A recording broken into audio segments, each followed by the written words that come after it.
Welcome, brothers and knights of the KBH.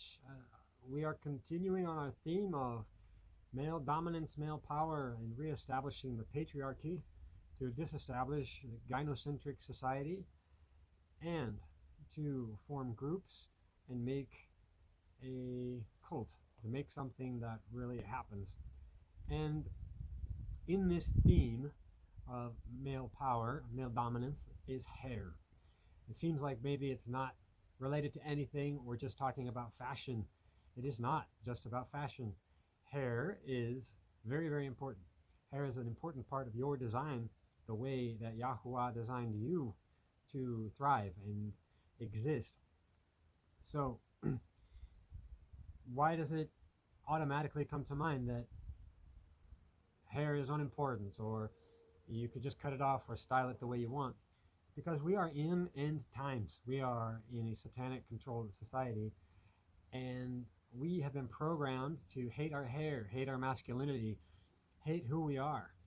We are being programmed for androgyny, meaning women not being women, but more importantly, men not being men.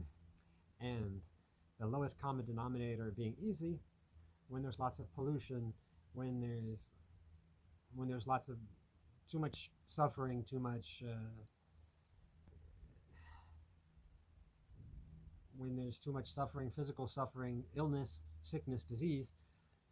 It's not the women that become something else. It's really the men that become women. That's the central theme of modern society.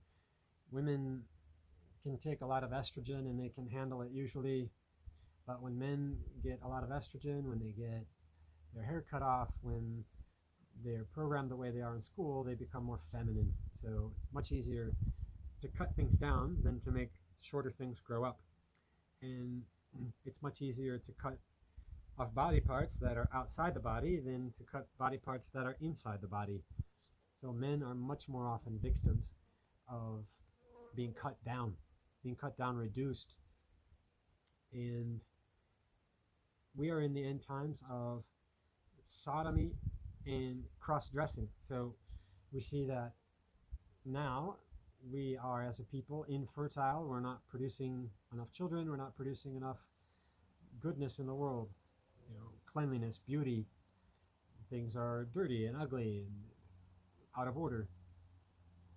And this has something very, very much to do with our hair. And if we want to progress out of this clown world, if we want to progress out of gynocentric society, it's not enough to go to the gym and pump up muscles. It's not enough to, take, what do you call them, these courses on how to hit on women or get more women. That's not going to get us out of this mess. We want our natural hair, and we want to insist that we have it. We want to insist that nobody have the right to order us to cut, change, or style our hair from its natural norm. So progress is going to be more men having their beards, more men having long hair. And we need to insist on having our beards and our long hair at all costs.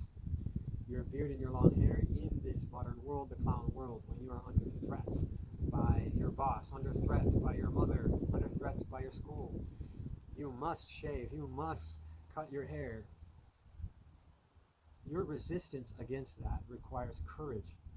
Courage means that you imagine what's the worst thing that could happen to you as a result of this choice, and you accept that result. You accept that you might die, you might lose your job, you might be kicked out of school, you may be considered out of your clique, out of your social connections, if you maintain your hair as Yahuwah created it. You must be prepared for these sacrifices, and in general, you won't have to make them. It's enough for society to see that you have that courage, that you are indeed crazy, you are indeed not controllable. Then you'll see people will start to back off from you. People will start to back off the threats and the claims that you'll lose your job, the claims that you'll be kicked out of school, that they are just empty. So progress is going to be, men need to be self-respecting. Why is it that 1/3 or more of the world's men are circumcised, but what are the statistics on men having short hair and having to shave their beards?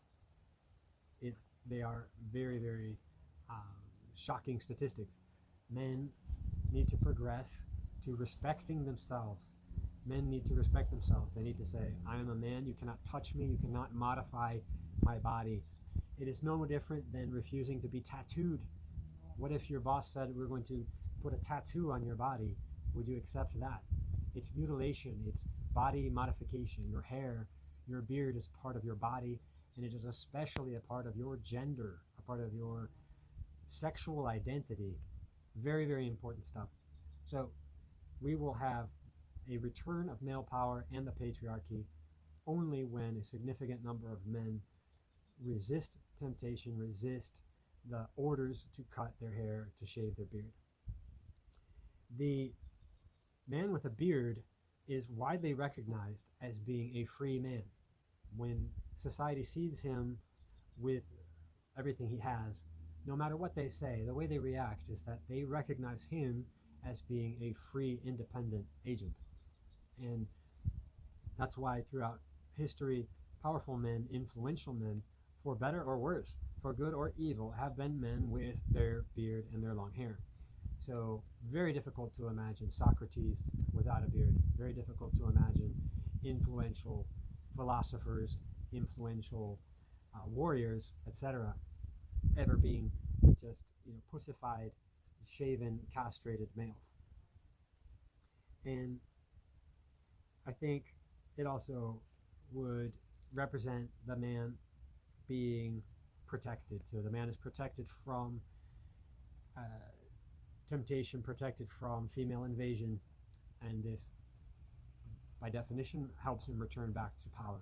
He's not being cut down by women. He's not being tempted by women.